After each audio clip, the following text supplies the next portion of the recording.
What's going on? This is TK coming at you again with another chance for you to hopefully change your financial future. I am speaking prosperity into the lives of the people who watch these videos, speaking change into your personal finances, and just believing that you will eventually gain the mindset needed to survive in this economic global wealth transfer that's taking place right now. I don't know how many people have been paying attention to the news, but economic news just in. China is being considered added to the world reserve currency basket being held by the International Monetary Fund, which is now connected to the Federal Reserve. But what will that inclusion do? When you talk about adding a physical,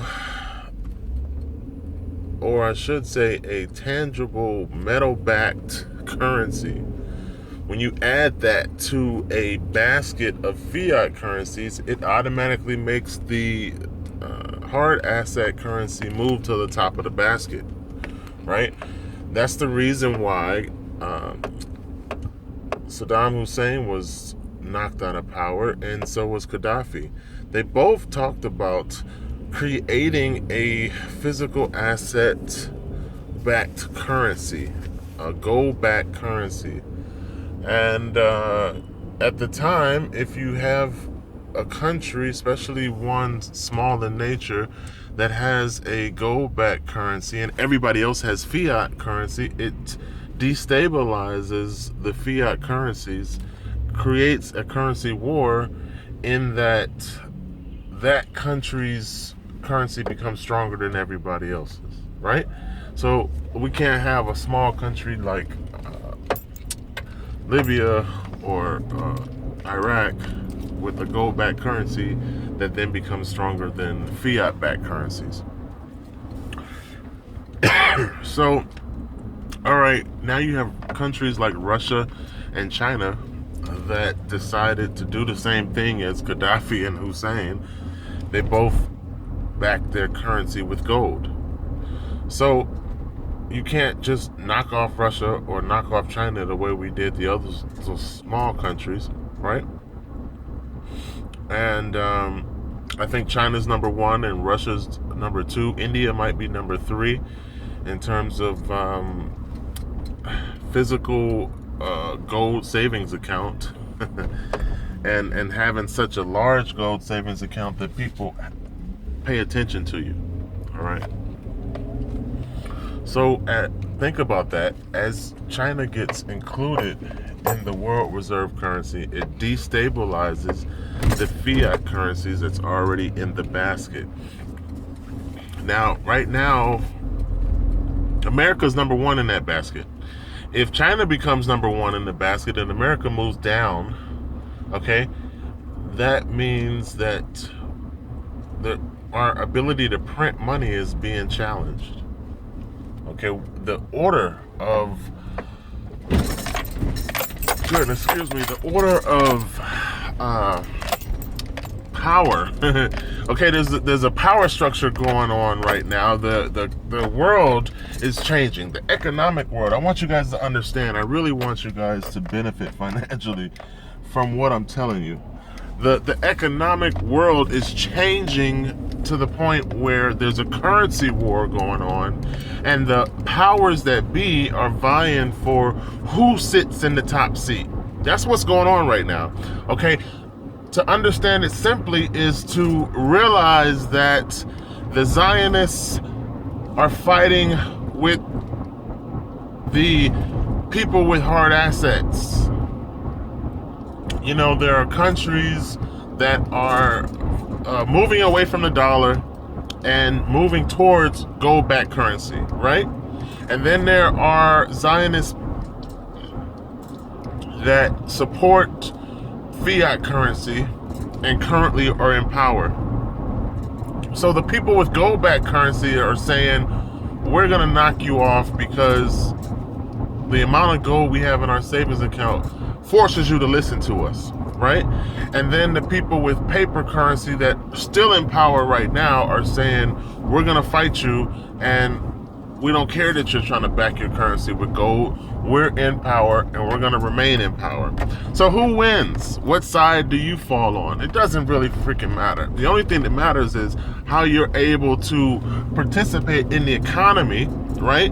And how you're able to still feed your family. That's the only thing that you really care about if you understood what was going on. Okay?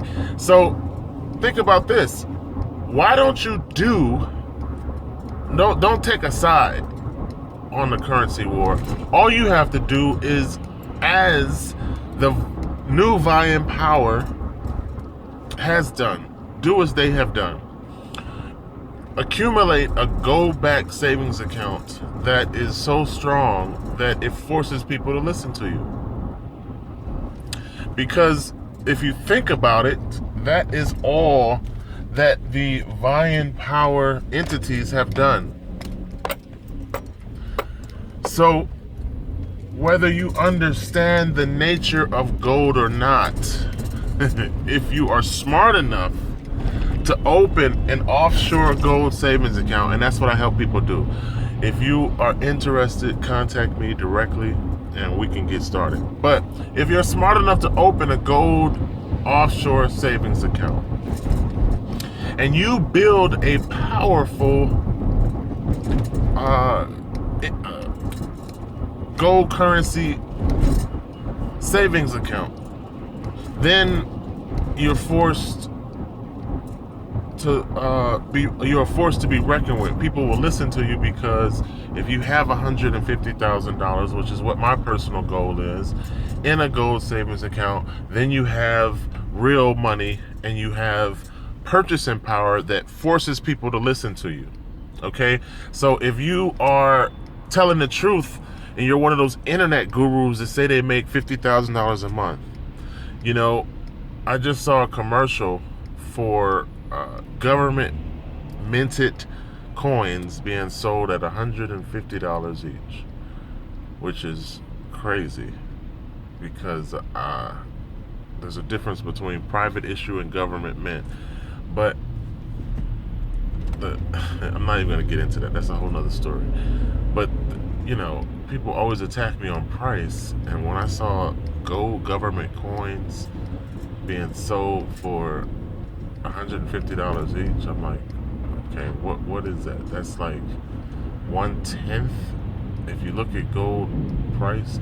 Anyway, I'm going off tangent. The point I'm trying to make here is that you need to establish a gold savings account. You want to be taken serious like Russia and China's being taken serious, you need to get an offshore gold savings account. And I was trying to say that if you're one of those people who talk about having a lot of money, oh, I have $150,000 in my savings account, then you need to convert that cash to gold. And then if you want to be taken serious, you'll have $150,000 in gold, and then people will listen to your purchasing power. $150,000 in paper is worthless because eventually, when history repeats itself, that paper won't be worth anything. So don't wait until paper is not worth anything. Don't wait until your bank account loses all its value. If you have, you know, 100,000, 200,000, all these people talk about having that kind of money in their bank account, 300,000. Do the smart thing and convert it to gold.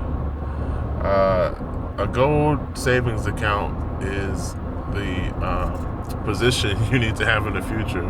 And if you want help setting it up, I can help you. It's free to set up an offshore gold savings account. The rich people have always done that to protect their wealth, because believe it or not, when you convert your account from $300,000 in cash and you switch it to $300,000 in gold, you actually gain interest or gain value from the moment you convert. So unlike putting $300,000 in the bank, you lose interest. You know, I think interest rates at banks are at 0.5%. So which one do you want? $300,000 at 0.5%, even if you was getting 1% on your freaking 300,000, because it's in paper money, it has no real value. Okay, it's better to convert it to gold and gain as this wealth transfer takes place. If you, and this is what really blows my mind, and I'm gonna leave it here, is that if you have quote unquote $300,000 in paper money, and you are that paper money stacked, you're stupid if you leave it in cash. For two reasons. Gold is real money, and it is about to go to as high as maybe $50,000 an ounce. So if you was to convert $300,000 in cash to gold at today's prices, where it's somewhere hovering around $1,000 an ounce, you would instantly gain the equity in $1,000 an ounce compared to the spike that everybody keeps talking about, $50,000 an ounce. Whatever the spike is, when it happens, you will gain the equity in the difference that you purchased. If you purchased at 1,000 and gold goes up to 13 or it goes up to 18, the highest peak not too long ago was 18, almost 19, then you gain that difference. I'm good at this. I've been studying for a long time, so I can help anybody out there who wants to open a gold savings account. This is offshore, and you can earn money because the company pays you commissions when you help other people get involved. So it's a twofold benefit system: stronger currency, earning commissions, and really building a savings account that's not in paper. What's the intrinsic value of paper currency?